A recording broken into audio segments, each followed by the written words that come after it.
महागणपतिं मनसा स्मरामि महागणपतिं మనసా స్మరామి. Dear creations family అందరికీ నా హృదయపూర్వక ధన్యవాదాలు. అలాగే ఈ యొక్క డిసెంబర్ మాసానికి సంబంధించి రాశి ఫలాలు అన్ని రాశుల వరకు ఎలా ఉన్నాయో తెలుసుకునే ముందు ముఖ్యంగా మేజర్ ఈవెంట్స్ ప్లానెటరీ ట్రాన్సిట్ ఎలా ఉంది ఏంటి మనకి ఈ యొక్క మాసంలో చూద్దాం మెయిన్గా. సో ఇక్కడ చూసినట్టయితే కనుక ఈ మాసంలో గురువు గారి యొక్క సంచారం 6వ తారీఖు నుంచి మిథున రాశిలోకి వస్తూ ఉంది. ఆయన మిథున రాశిలో మళ్ళీ అతిచారంలోకి వెళ్ళిన గురుడు రిట్రోగ్రేషన్లో మిథున రాశిలోకి వచ్చి మళ్ళీ ట్రాన్సిట్ మొదలు పెట్టబోతున్నారు. అలాగే ధనుర్రాశిలోకి 8వ తారీఖు నుంచి కుజుడు ధనస్సులోకి రాబోతున్నారు. రవి 16వ తారీఖు నుంచి ధనస్సులోకి రాబోతున్నారు మిత్రక్షేత్రంలోకి. బుధ భగవానుడు 7వ తారీఖు డిసెంబర్ 7వ తారీఖు నుంచి ఆయన తుల నుంచి వృశ్చికంలోకి అడుగు పెట్టబోతున్నారు. ఇంకా శుక్రుని యొక్క పరిస్థితి చూస్తే కనుక డిసెంబర్ 20వ తారీఖు నుంచి శుక్రుడు కూడా ధనస్సు రాశిలోకి ప్రవేశించబోతున్నారు. సో ఈ విధంగా ఇక్కడ లాంగ్ టర్మ్ ప్లానెట్ గురుడు, అలాగే మాసగ్రహాలైన కుజ, రవి, బుధ, శుక్రులు నలుగురుతో పాటుగా 5 గ్రహాలు మారుతూ ఉన్నాయి. కాబట్టి ఈ డిసెంబర్ మాసంలో సో మచ్ ఆఫ్ చేంజెస్ అనేవి ప్రతి రాశి వాళ్ళకి కంపల్సరీగా వారి వారి స్థానాలు బట్టి కనిపిస్తాయి. ఇక మేజర్ ఈవెంట్స్ వచ్చి ఈ మాసంలో మనం చూస్తే 18వ తారీఖు సంకటహర చతుర్థి, అలాగే ఇక్కడ మనం చూస్తే మాస శివరాత్రి కూడా ఇక్కడ మనకు ఉంది. సో ఈ విధంగా 18వ తారీఖు మాస శివరాత్రి.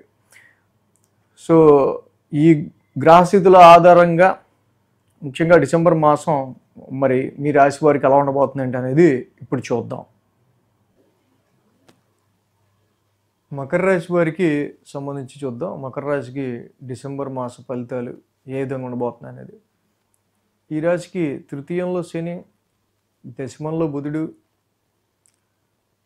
అలాగే లాభంలో రవి, లాభంలో కుజుడు, లాభంలో శుక్రుడు, 5 గ్రహాల యొక్క అనుకూలత మకర రాశి వారికి విధంగా యోగిస్తూ ఉంది. అయితే ఈ రాశికి మనం చూసినట్టయితే కనుక మెయిన్గా రాశ్యాధిపతి శని గురించి చెప్పుకుంటే చాలా వరకు ఏలినాటి శని కంప్లీట్ అయిపోయి మకర రాశి వాళ్ళకి ఇప్పుడు తృతీయంలో శని యొక్క సంచారం జరుగుతూ ఉంది. సో ఈ తృతీయ స్థానంలో జనరల్గానే శని పరాక్రమ స్థానంలో బాగా యోగిస్తారు.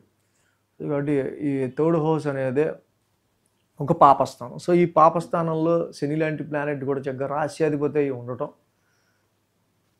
సో ఎంతటి కష్టమైన పని అయినా సరే మీరు చేయటానికి సంబంధించి ఏలియన్ నాట్స్లో జరిగిన ఎక్స్పీరియన్స్లన్నీ మీరు ముందుకు తీసుకొని సో జీవితం వాల్యూ తెలిసి సో ఎంత కష్టమైన పడడానికి రెడీ అవుతారు. మొన్నటి వరకు శని కూడా రిట్రోగ్రేషన్లో ఉండటం ఈ డిసెంబర్ మాసం నుంచి కూడా ఫార్వర్డ్ మోషన్లోకి వస్తున్నాడు. గత 4 నెలలుగా శని రిట్రోగ్రేడ్ వక్రంలో ఉంటాం. సో దీనివల్ల చాలా ఎక్స్ట్రా ఎఫర్ట్స్ పెట్టాల్సి రావడం, చిన్నగా చేసే పనికి కూడా ఏవో అవాంతరాలు వచ్చి దాని మీద మనం ఇంకా డబల్గా కష్టపడాల్సి రావటం. సో ఇక్కడ డెఫినెట్గా ఇప్పుడు ఆ కష్టం అనేది ఇంకొంచెం తగ్గే ఆస్కారాలు ఈ ట్రాన్సిట్ నుంచి డిసెంబర్ నుంచి మనకి మకర రాశి వాళ్ళకి కనిపిస్తుంది. ఈ విధంగా శని యొక్క సంచారం మాత్రం కొంత ఎంతటి జటిలమైన పనైనా మీరు చేయడానికి రెడీగా ముందుకెళ్తారు ఫస్ట్. అయితే గురువు గారు ఇక్కడ మనం చూస్తే కనుక ఈ రాశికి అతిచారంలో కర్కాటకంలోకి వచ్చిన గురువు గారు మళ్ళీ 3 మిథునంలోకి వెళ్ళారు. డిసెంబర్ 6వ తారీఖు నుంచి 6th హౌస్లో గురువు గారి యొక్క సంచారం అనేది మొదలవుతుంది. ఏదైతే గురువు గారి యొక్క సంచారం ఇక్కడ 6th హౌస్లో మొదలవుతుందో ఈ మకర రాశి వాళ్ళకి సంబంధించి మెయిన్గా మనకి ఈ ట్రాన్సిట్ జనరల్గా గురువు గారి యొక్క సంచారం 6th హౌస్లో ఉండడం మొన్నటి వరకు పర్వాలా, కొంచెం 4-5 నెలలుగా ఇబ్బంది పడడం గతంలో, కొంచెం ఇప్పుడు ఒక ఫ్రీక్వెంట్గా ఒక 10-15 రోజుల నుంచో ఒక 20 రోజుల నుంచో కొంత మనకి పాస్ ఇచ్చింది తెరిపించినాయి కష్టాలు, లేకపోతే మనకి నాన్ కోఆపరేషన్ చేసే వ్యక్తులు కానీ సిచ్యువేషన్స్ కానీ అనుకునే లోపు మళ్ళీ గురుడు తిరిగి ఆయన రెట్రోగ్రేడ్లో 6th హౌస్కి అతిచారంలో వచ్చిన గురుడు మళ్ళీ వెనక్కి వెళ్ళిపోతున్నారు. సో కాబట్టి ఇక్కడ ఆరోగ్య పరిస్థితులకి సంబంధించిన విషయాల్లో కానీ రుణ ఒత్తిడికి సంబంధించి కానీ లోన్స్ తీసుకునే ఆస్కారాలు కానీ, అలాగే ఇక్కడ మనము ఏదైతే గతంలో 4-5 నెలల క్రితమో ఈ 4 నెలలుగానో సో అనవసరంగా అపోనెంటిజం కానీ మనకి లిటిగేషన్స్ కానీ పెరిగిన సందర్భాలు ఏవైతే ఉంటాయో ఆవర్తన శత్రుత్వాలు వాటికి సంబంధించి మళ్ళీ అనవసరంగా ఆర్గ్యుమెంట్స్ అవి రావటం. సో కాబట్టి ఎంతగా మీరు లిటిగేషన్ని కాన్ఫ్లిక్ట్ని పెంచుకుంటే వివాదాన్ని అది అంతగా పెరిగే ఆస్కారాలు ఉంటాయి. ఎంతగా తగ్గించుకునే ప్రయత్నం చేస్తే అంతగా తగ్గుతాయి. కాబట్టి ఈ విషయంలో మీ ఇంటెలిజెన్స్ని ఉపయోగించాల్సిన అవసరం ఎంతైనా ఈ యొక్క మకర రాశి వాళ్ళకి ఎక్కువగా మనకు కనిపిస్తుంది. అలాగే రవి కుజుల యొక్క సంచారం ఈ రాశి వాళ్ళకి లాభస్థానంలో ఉంది. రవి కుజుడు ఇద్దరు కూడా చక్కగా యోగించే గ్రహాలు, పైగా స్వక్షేత్రంలో మిత్రక్షేత్రంలో ఉన్నాయి. కాబట్టి ఇన్హెరిటెన్స్ వారసత్వ ఆస్తుల రీత్యా కావచ్చు, ఇన్సూరెన్స్ క్లెయిమ్స్ కావచ్చు, ఇతరత్ర అదర్ సోర్సెస్ ఆఫ్ ఇన్కమ్ విషయాల్లో కావచ్చు, చాలా విషయాల్లో మీరు అనుకున్న దానిలో కొంచెం ప్రాఫిట్ని, కొంచెం లాభాన్ని మీరు చూసే ప్రయత్నాలు కనిపిస్తూ ఉన్నాయి. అలాగే ఈ 2 రవి కుజుల యొక్క సంచారం కూడా మొదటి 2 వారాలు కూడా చక్కగా ఇక్కడ లాభస్థాన సంచారంలో ఉండటం వల్ల మీకు కొంతవరకు ఏ చిన్న జనరల్గా మీరు టాస్క్ తీసుకున్నా అది కొంచెం ఫేవరబుల్గా ప్రయోజనాత్మకంగా మీకు కొంచెం లాభదాయకంగా ఉండే ఆస్కారాలే ఎక్కువ ఉన్నాయి. అంటే 3వ వారం నుంచి మనం చూస్తే ఇక్కడ రవి కుజులు ఇద్దరు కూడా 1000 స్థానంలో ఉంటూ ఉన్నారు.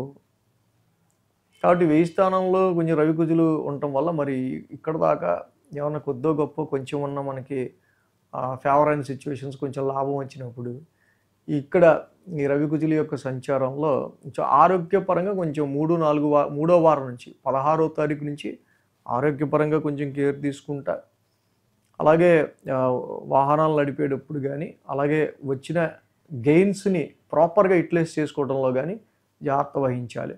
ఎందుకంటే ఇక్కడ మరి రవి కుజుల యొక్క 1000 స్థాన సంచారం జరుగుతోంది.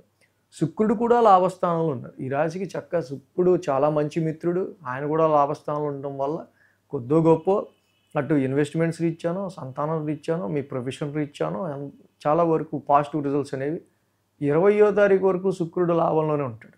కాబట్టి 20వ తారీఖు వరకు కూడా మొదటి 2 వారాల్లో ఈ గ్రహాలు వెళ్ళిపోయినా 20వ తారీఖు వరకు శుక్రుడు కూడా మళ్ళీ కంటిన్యూగా మీకు కొంత ఫేవర్ చేస్తుంటాడు. సో 20వ తారీఖు తర్వాత శుక్రుడు కూడా 1000 స్థానంలోకి వెళ్తున్నారు. సో కాబట్టి last 10 days December 10 days last 10 days కొంచెం ఎక్స్పెన్సెస్ కొంచెం ఎక్కువగా ఉండే ఆస్కారాలు ఉన్నాయి. కాబట్టి ఆరోగ్యపరంగాన వీటి పరంగా అవుతున్నాయి అనేది చూసుకుంటూ ముందుకెళ్తే మకర రాశి వాళ్ళకి ఇంకా బెనిఫిషియబుల్గా ఈ మాసం అనేది ఉండే ఆస్కారాలు ఉన్నాయి. సో కాబట్టి 16వ తారీఖు నుంచి రవి 1000 స్థాన సంచారం జరుగుతుంది. కేజింపావు గోధుమలు, రెడ్ క్లాత్, ఆదివారం పూట శివాలయంలో అభిషేకం చేసుకుని దానం ఇవ్వటం, అలాగే కుజుడికి కూడా 1000 స్థానంలోకి వెళ్తున్నారు కాబట్టి ఆయనకి కూడా కేజింపావు ఇక్కడ కందులు, ఒక రెడ్ క్లాత్, ఇక్కడ రవికైతే గోధుమలు, కుజుడికైతే కందులు, కేజింపావు, ఒక రెడ్ క్లాత్, మంగళవారం సుబ్రహ్మణ్య స్వామికి అభిషేకం చేసుకొని చక్కగా మీరు దానం ఇవ్వటం వల్ల ఇంకా మంచి ఫలితం అనేది ఉంటుంది. సో అదేవిధంగా ఈ రాశికి సంబంధించి మరి రాహుకేతువుల యొక్క దోషం కూడా కొంచెం ఉంది. మరి ద్వితీయ స్థానంలోనూ రాహు, అష్టమంలో కేతు ఉన్నారు కాబట్టి కొంతవరకు ఇక్కడ జంటనాగులు ఉన్న చోట పాలాభిషేకం చేసుకోవటం వల్ల కొంత మానసిక భయాలకు సంబంధించిన విషయాల్లోనూ అండ్ ఇన్ కేస్ మ్యారిటల్ లైఫ్లో దాంపత్య సౌఖ్యంలో అన్యోన్యతకి సంబంధించిన విషయాల్లో ప్రాబ్లమ్స్ వచ్చినా సో వీటికి చేసుకోవడం వల్ల కొంచెం మీకు పాజిటివ్ రిజల్ట్స్ అనేవి ఉంటాయి. సో ఈ వేయంలో రవి కుజుల వల్ల ఏ వారంలో మీకు ఎక్కువ ఎక్స్పెండిచర్స్ ఉండొచ్చు, గురువుగారు తిరిగి 6th హౌస్లో రావటం వల్ల కాన్ఫ్లిక్ట్స్ ఏ వారం పెరగచ్చు, ఏ డేట్స్లో పెరగచ్చు ఆ వారంలో, ఇవన్నీ కూడా మనము వీక్లీ కూడా ఫాలో అవుతుంటే పర్టికులర్గా వీక్ ఏ డేస్లో జరుగుతుంది ఏంటి, ఆ రెమెడీ ఏం చేసుకుంటే బాగుంటుంది పర్టికులర్గా అనేది కూడా మీకు బాగా తెలుస్తుంది. So thanks for watching TR creations. ధన్యవాదాలు. ఈ వీడియో కనుక మీకు నచ్చినట్లయితే లైక్ చేయండి, షేర్ చేయండి. మరిన్ని అప్డేట్స్ కోసం సబ్స్క్రైబ్ చేయడం మాత్రం మర్చిపోకండి.